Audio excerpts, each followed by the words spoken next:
अरे ना लगे ना लगे ना लगे अच्छा ना लगे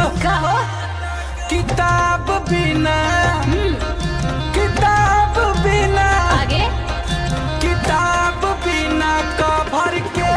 लड़की बिना लभर के मन करेला चुम्मा तोहले लिको उठाई के जब नाचे लू ये धनिया मैक्सी में कमर हिलाई के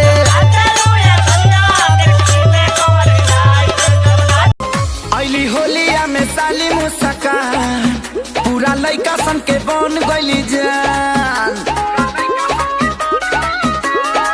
हो आइली होलिया में साली मुस्कान पूरा लइका सन के बन गइली जान सच के सवारी के निकली है घर से टच करे खाती मन तरस रंग बरस भीजे चुनर चोली